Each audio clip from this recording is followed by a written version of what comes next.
Angedacht zwischen Rhein und Reden. Impulse aus dem Kirchenbezirk Germersheim. Und da ist er wieder, dieser eine Gedanke, die bunte Palette des Lebens. Jedes Mal, wenn ich meinen Farbkasten heraushole und die Farbvielfalt betrachte, ploppt genau dieser Gedanke auf. Wie eine Push-up-Nachricht auf meinem Smartphone. Die bunte Palette des Lebens. Haben Sie eine Farbe, an die Sie denken, wenn Sie das Wort bunt hören? Wenn ich so auf meine Farben sehe, dann sehe ich eine Auswahl von sanften, kräftigen Gelb bis hin zum dunklen, gesättigten Schwarz. Ist das nicht das Leben? Ist das nicht eine Spannweite des Lebens, die sich bunt und vielfältig zeigt?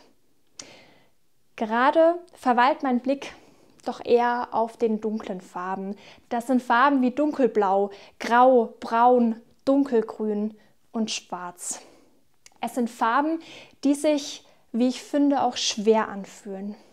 Und ich sehe sie dann, wenn ich über die Zukunft unserer Welt nachdenke, wenn berichtet wird von dem Klimawandel, von den andauernden Kriegen. Wie ich sehe, wenn Menschen sich einander begegnen. Und ich sehe dieses tiefe Schwarz, wenn ich daran denke, was das Leid ausrichten kann. Wenn mir die Endlichkeit bewusst wird, wenn ich vor einem Grab stehe, dann werde ich still. Fassungslos und trostlos bin ich darüber, dass ich nichts tun kann und es zerreißt mich schier. Still klingen für mich auch diese dunklen Farben. Und Stille erklingt auch am Karfreitag, der Tag, an dem Gott scheinbar schweigt, ein Tag, an dem der Tod Jesu das letzte Wort hat. War es das? Spannung bleibt.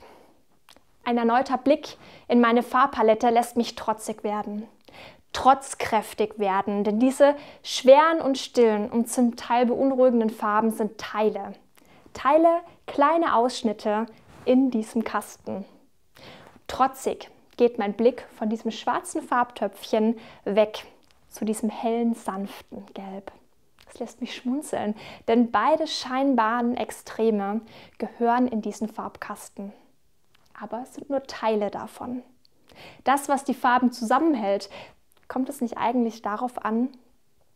Hoffnungsmut macht sich da bei mir breit, denn Gott, der sich in seiner grenzenlosen Liebe hingibt und alles zusammenhält, das lässt mich hoffend und trotzig werden.